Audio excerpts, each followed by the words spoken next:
There we go. Okay, cool. Hi, April. How are you? Hi, good. How are you? I'm good. How have you been? I haven't spoken to you in a while. I'm dandy, just processing everything that's going on right these days with well, the book and then the energies, and it's just been a Yeah. whirlwind. Yeah.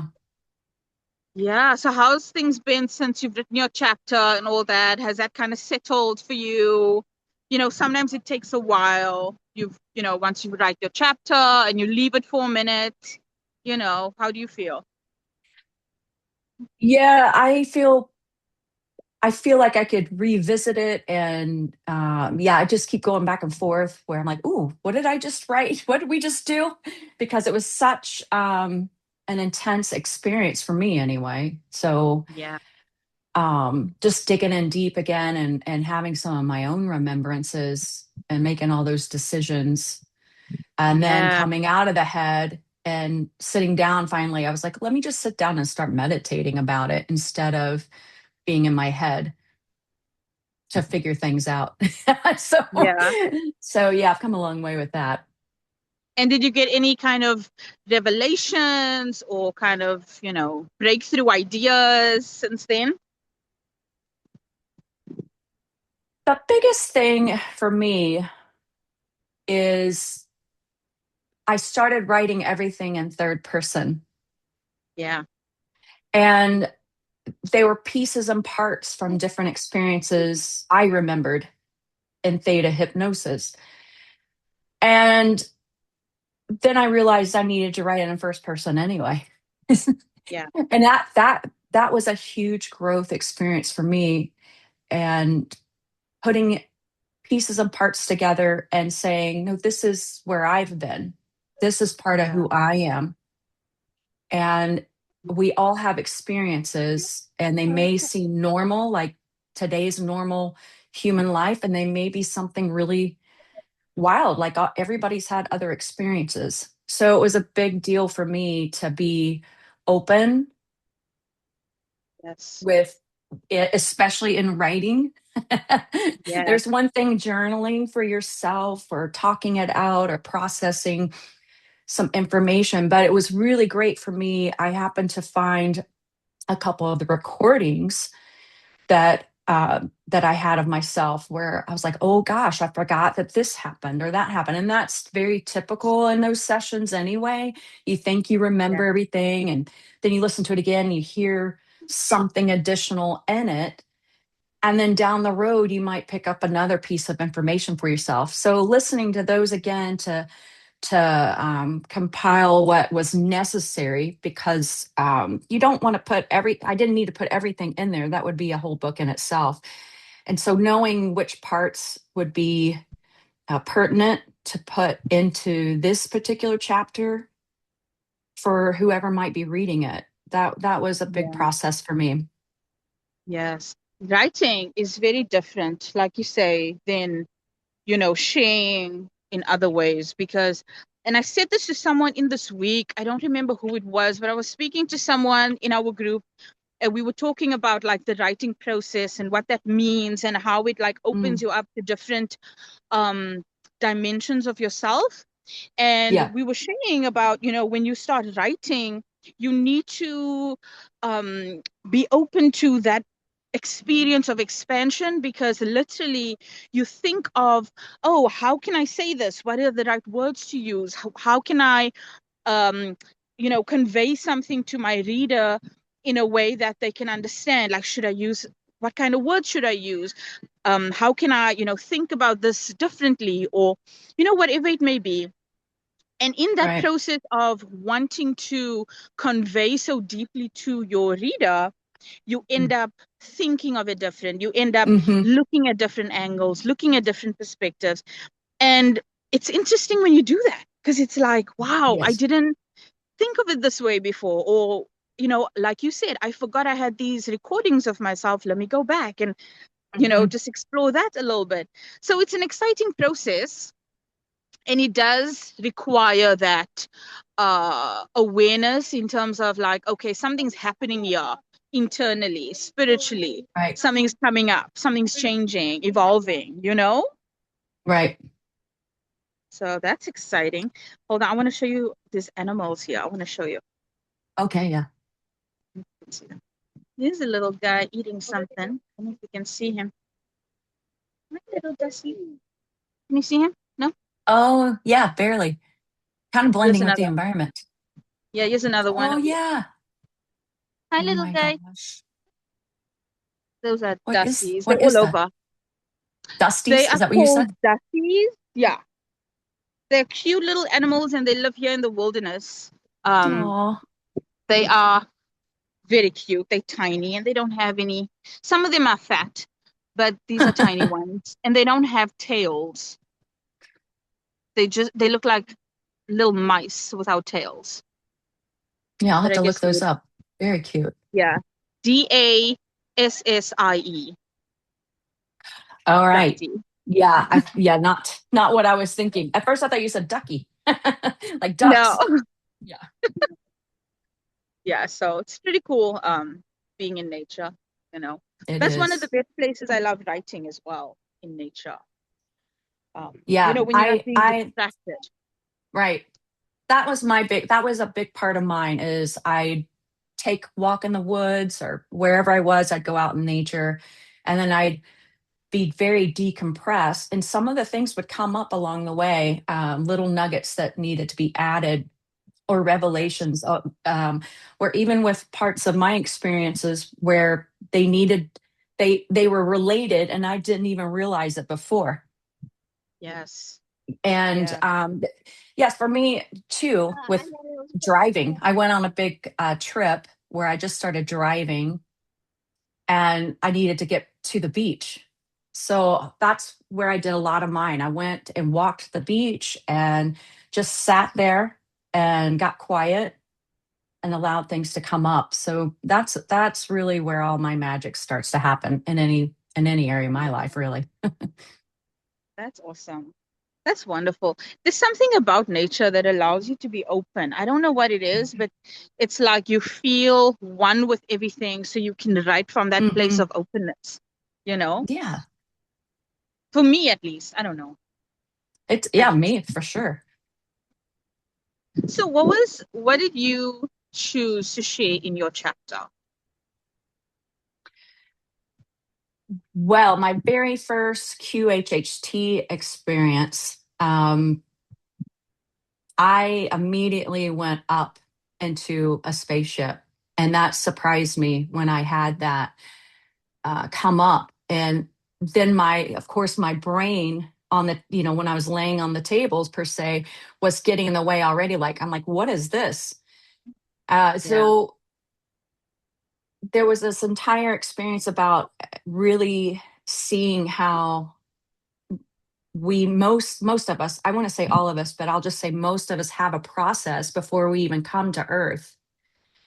And we watch Earth or we go be a guide for people. There's so many avenues that we can be. And most of my clients, I'd say 95% of my clients have the same experience of some way showing that you didn't just plop down here on this planet and start living.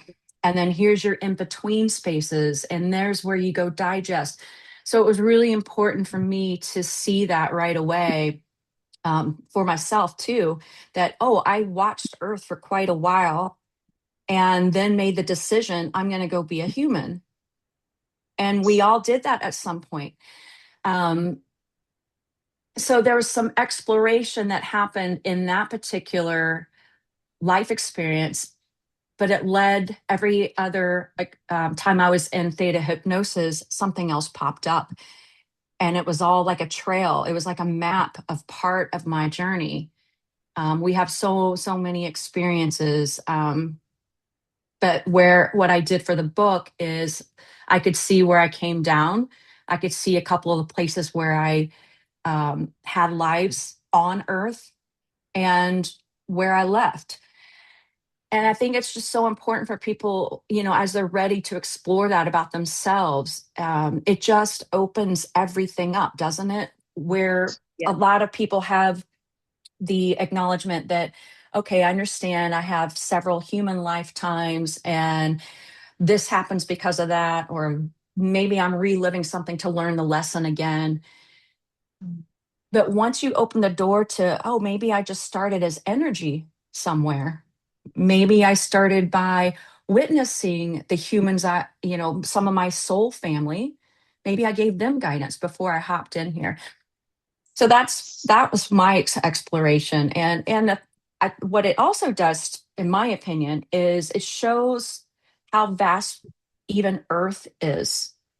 It's not only what we see, and a lot of people pick that up. So some of the journey, I was going inside of the Earth, and that just blew my mind. And in the beginning, when I heard from my higher self about this writing process, I was like, where is this going? Why do you want me to write about this particular experience? Like, how does this relate exactly to what our goal was for the book in that way? Mm. And I thought, well, I'm just going to trust this, as I do, because I always follow spirit. And then I realized, that's what I realized, is that we need, sometimes we just need to see the perspective from outside of the earth, and then literally from inside of the earth and everything in between. And that just because we can't see it right here, even on the ground, doesn't mean it doesn't exist, and doesn't mean we haven't played in that dimension, because we're Yes. multidimensional beings. Yes. I was actually speaking to Ima this morning about the exact same thing. We're exploring other experiences, other lifetimes, other timelines. And even I spoke to Myra last week, and we were exploring different lives as even extraterrestrials. But Mm-hmm. what about, like you just said, before all that? And that's, Mm-hmm. she was explaining before there was light, she was part of that Mm-hmm. essence, that Yes. darkness, that, I don't know what it would be called, that quantum field. Mm-hmm. So those explorations too, and I mean, they're just as relevant in terms of the soul's journey, because your consciousness remains intact the entire time. Yes. It never gets broken where you forget a part of it for any moment in time. When I'm saying time, obviously time in those spaces don't exist like we understand it here, but you know what I'm saying. Right. And it's so interesting because even a grain of sand, even a star, or a speck of, I don't know, cosmic dust or something, Mm-hmm. can have a consciousness that has lifetimes of memories, you know Yeah. of being different things and having different roles, and each being 100% valuable and 100% like needed in the bigger picture. Right. So super interesting, super fascinating to even think about on that high level type of Mm-hmm. awareness. Yeah, and we make those decisions too, and that to me eliminates so much fear, because truly we go and make these choices, and there may be a council, or however a person wants to see that we meet with. We have a team, and it's not like they say you have to go back here and do this. You're in a collaboration. So Yes. why I mentioned that too is because the energy, a lot of people will go straight into a color of energy in a theta hypnosis session, and they're like, I don't see anything, I only see green. Well, you are green. There's a lot of truth and beauty to experience being that green energy. And Yes. there's some planets that are only one color of energy. Yeah. And maybe they don't call them planets there, but as we perceive it here. So we're able to experience so much, and we make those choices, what we want to experience and what we want to learn. And it contributes to the entire collective of all there is. So it's all beautiful. 100%, it contributes to the collective. And I think that's also why, one of the reasons why I'm so excited for this book to come out, because I mean, I can see it from the back end, all the different Mm, perspectives coming together. But there's something that happens when a reader is exposed to multiple perspectives on the Mm, same subject in the yeah, same book. You know what I'm saying? Like I usually do. if you want to read about the soul's journey, you will go to people who are, writing about that topic and read their full perspective in depth, and you'll form your own judgments. But when you reading multiple perspectives one after the next, and then you are allowed to come to your own conclusions and process your own experiences based on what you are reading, there's something that happens, and I cannot fully explain it yet, from a reader's point of view, because I'm so close to the creation of the work. Hmm. But it's like it opens up in them this allowance, if I can call it Yes. that, Hmm. to accept that there are multiple perspectives, and not there's not just one right way, and there's not just one Right. right an answer or one right explanation. It's all there, and it's all accessible, and it's all accepting. It's Yeah. where do you fit in it is the question, and how do you Hmm. process your own experiences, not so much looking at someone else's and going, wow, I wish I was that, or I wish I could have that experience. Hmm. It's like yours is just as valuable and just as necessary for the entirety of creation to be whole, if I can put it that way. Yeah, I agree. I agree. I think there's something else too, by seeing so many perspectives is it allows too for some remembrance of their own, even though you're reading these other people's perspectives and experiences, it Yeah, triggers something within you. Even if it's not in that moment where you think, wow, that's so wild. I can't even imagine that that's A, true, or B, that that could happen to be. yes, But something happens along the way. You might read it, and this is how I perceive it, is you might read it today, or you might listen to the audio in the summer when, and then a few months down the road, it's like, oh my gosh, now I understand what this person was saying. I can see that in myself, and I might be experiencing that lesson in this lifetime. And maybe I was there. Maybe I've journeyed to enter Earth. Maybe I was the color green. Um, yes. yeah. Yeah. I mean, you'll see when you read the book, and the readers will see as well, but the perspectives are amazing. Jen describes a perspective where she was a diamond, and her purpose was giving and receiving messages throughout the universe as a diamond, like a giant diamond. I never in my life thought that I would read the perspective of someone describing what it's like being a diamond. You know what I Yeah, it's mean? Like, amazing.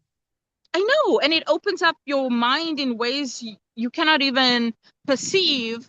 Um, just experiencing the human experience, because we know this and we experience this and we love this and it's fun and it's enjoyable. And this is it opens up another appreciation from my perspective too, because I know that this is the only time I'm gonna live this life now. Mm. You know, Right. it will be over soon, too soon, and then I'll have a different experience, and it will be enjoyable too. And I don't know what it is, but lately, as I've been thinking about that and speaking more to all of you guys about your chapters, there's almost like, I don't know, a quiet mourning, like, Hmm. oh, Hmm. I don't want this life to end at some point, whenever that's going to Yeah. be. And it's, I like this. I like my life, and I like being who I am. You know, I imagine and I know there are other lifetimes that are equally as satisfying, but I know there are Mhm. some that are not, you know, Sure. and I'm Sure, in we a all have good to do place that. right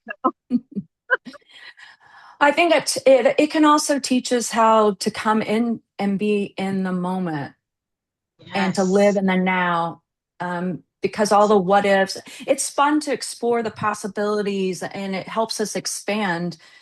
But Yes. ultimately, we are still to live in the moment. Like, I really enjoy being at this beach right now, just diving into Yes. that, knowing that it's great and your next experience might be great as well. But it's why think about that when we can live right now to our Yes. fullest. It's like Yes. being healthy or not being healthy. You know, there's times throughout my life as when I was doing health coaching, especially, and I still give tips or whatnot, but where some people are like, well, whatever, no matter what, you're gonna die, so what's it matter if you what you eat? Well, it does matter because I choose to live my life, in a healthy way because I want to fully enjoy this human body and this planet. Yeah. So I feel like it's the same way as it's fun to explore and understand who we are and where we've been and all the possibilities and lose the fears per se around what happens before and after. But ultimately, we still have to enjoy what we're doing right now. Yes. And that's the big thing. And that's one of the main intentions of the book, right? To help people release that fear of, what's to come after. That Mm-hmm. fear of, well, I'm going to die and I'm afraid of, what is going to Mm-hmm. transpire when I die, or holding on to beliefs that don't serve you because Mm-hmm. of limiting beliefs you've picked up along the way. And you forget that holding on to these limiting beliefs and these fears actually shape who you are, in the sense Yeah. that it informs your decision making, it informs your mood, your sense of direction, it informs so many things in your life that you will look back many years later. And this happened to me. Many years Mm-hmm. later you look back and you don't recognize yourself, you don't recognize Mm-hmm. your life, because you've allowed the fears and the limiting beliefs to shape you and Yes. to control your decision making, um, and ultimately control your life. And so when you can release these things from a place of understanding and knowing, rather than just, I don't want to believe in it anymore because I'm fearful of it, that's not helpful either. But from a place of Right. knowing and understanding, then there's a different sense of empowerment and upliftment that comes with that, where you can fully enjoy your experience, because that's you being who you are. It's not just putting on like some kind of fake facade that I am happy and I don't have any fear, and putting a happy sticker Right. on, you Mm-hmm. know. I did So that a long time. yeah, yeah, me My too. my mom was really sick my entire existence, and Oh, that as a young child created a lot of fear for me, and why I went into health coaching and fitness and all of that early on, because I was like, I'm not going to be sick, but I was living life fearfully from yeah, that angle. And then what if I get this illness or that illness? What if, and then I'm going to die? It all went back to things like that. And it's just no way to live with fear of any kind. There's just not. yeah, And, the anxiety, the panic attacks, and everything around you gets molded because of that, similar to what you were saying. I agree with you. I agree with you. And those experiences, there's lessons in them. There's always growth Mm-hmm. and other things that we can extract from these hardships and challenges and difficult life experiences. But again, you don't allow the fear to control you forever, right? There comes a Yeah. time where Right. you evaluate and you have a recon of your life, and you're like, you know what, I don't want to live like that anymore. I don't Mhm. want to be controlled by Yeah. things that I have no control over, basically. Right. And yeah, I'm super excited for our book. It will be out in May. The pre-order is out now. It's only 99 cents for volume 1, 2, and 3 on the ebook version. So I'll put the link to that in the description. I'll put the link to April's website where you can find her and learn more about her and work with her there as well. But before I go, April, I want to show you some dussies running around here. I want to show you. They are so cute, these little guys. Okay, you can't see that one. He's in the little shade, but you can enjoy the view for now. Yeah, I can see. Yeah. Yeah. Oh my gosh. It's amazing. Yeah. I feel like I need to spend some time Yeah. there. Yeah. You should. You should come. Beautiful. It's amazing. I don't know if you can see, but there's a restaurant on the rocks right here. There's a little table. Someone's sitting over there. Oh They, yeah. yep. So Yep. you can sit there and you can eat. Like, those are tables, and the water Wow. comes over your feet. Oh my And so, goodness. yeah, you're Amazing. sitting basically in the ocean on the rocks and have That's your definitely meal. my kind of that's definitely my kind of meal right there. Yeah, me too. I might go.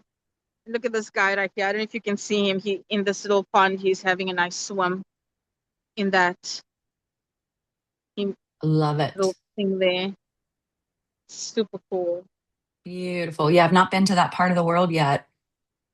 You should definitely come. In the I think it's October, between October, September, October, the whales, the humpback whales, Mm, they come out here and they mate here. So you see a wow. lot of whales here. They come almost right up until here. You can see them. They come up, all the whales, and they have their babies, and Oh it's my really cool. goodness. Yeah. I have got to do that. Alrighty. Well, I'm gonna leave you with this view. I hope you have a wonderful day further. Thank you. So And nice to talk we'll to speak you. soon. You too. I look forward to seeing you at our group discussion. Hopefully, I'll Yes, see you there. super exciting. Yeah. Take Wonderful. care. Enjoy Hope the you have rest a of that good beautiful day. day. I will. You too. All right. Bye bye. Bye.